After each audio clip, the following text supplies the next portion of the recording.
একটি দোয়া দিনে ৩ বার পড়লে আল্লাহ তাআলা জান্নাত দিবেন এবং জাহান্নাম থেকে মুক্তির ব্যবস্থা করে দিবেন।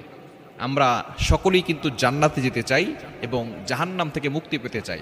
আমরা জান্নাতে যেতে চাই, তবে জান্নাতে যাওয়ার কাজ করতে চাই না। আল্লাহ তাআলা জান্নাতটাকে সহজ করে দিয়েছেন।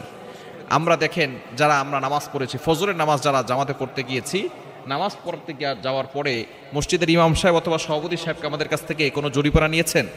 ১০০ টাকা লেগেছে নাকি ৫০ টাকা লেগেছে? পৃথিবীর যে কোনো মসজিদে যাবে, নামাজ পড়তে কি টাকা লাগবে? বুঝা গেল আপনি ফ্রিতে মসজিদে ঢুকে জান্নাতে যেতে পারেন, কোনো সমস্যা নাই। কিন্তু সিনেমা হলে যেতে টাকা লাগে কি লাগে না? ওয়াইফাই বিল আছে না নাই? ডিশের বিল আছে না নাই? মদ খাইতে টাকা লাগে কি লাগে না? গাঞ্জা খাইতে টাকা লাগে কি লাগে না? মুসলমান ফ্রিতে মসজিদে ঢুকে জান্নাতে যেতে চায় না, তবে টাকা দিয়ে জাহান্নামে যেতে চায়। আল্লাহ তাআলা জান্নাতটাকে সহজ করে দিয়েছেন। আপনি ৫ ওয়াক্ত নামাজের পরে, বিশেষ করে দিনে ৩ বার ৫ ওয়াক্ত নামাজ পড়বেন, ফজরের নামাজের পরে ৩ বার এই দোয়াটা পড়বেন। আল্লাহুম্মা ইন্নী আসআলুকাল জান্নাহ ওয়া আউযু বিকা মিনান নার। আল্লাহুম্মা ইন্নী আসআলুকাল জান্নাহ ওয়া আউযু বিকা মিনান নার। আল্লাহুম্মা ইন্নী আসআলুকাল জান্নাহ ওয়া আউযু বিকা মিনান নার। নবীজি সাল্লাল্লাহু আলাইহি ওয়াসাল্লাম জানিয়ে দিয়েছেন, যদি কোনো ব্যক্তি দিনে ৩ বার জান্নাত চায়, জান্নাত আল্লাহর কাছে বলে, আল্লাহ তোমার অমুক বান্দা তোমার কাছে জান্নাত চেয়েছে ৩ বার, আল্লাহ তুমি তার জন্য জান্নাতের ব্যবস্থা করে দাও।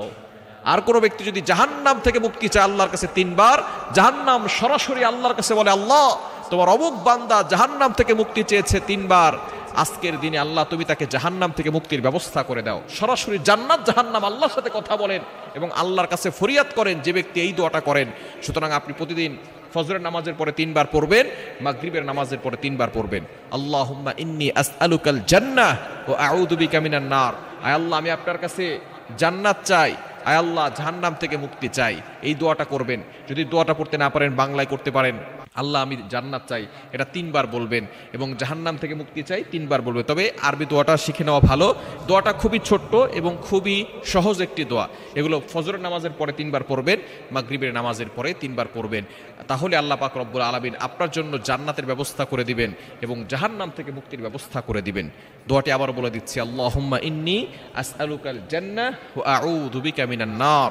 এই দোয়াটা যে ব্যক্তি 3 বার পড়বে, আল্লাহ পাক রব্বুল আলামিন তাকে জাহান্নাম থেকে মুক্তি দিয়ে দিবেন এবং জান্নাতের ব্যবস্থা করে দিবেন। এবং আমরা কিন্তু সকলে দুনিয়া থেকে বিদায় নিব, আমাদের সকলকে কবরে চলে যেতে হবে, ঠিক কি না?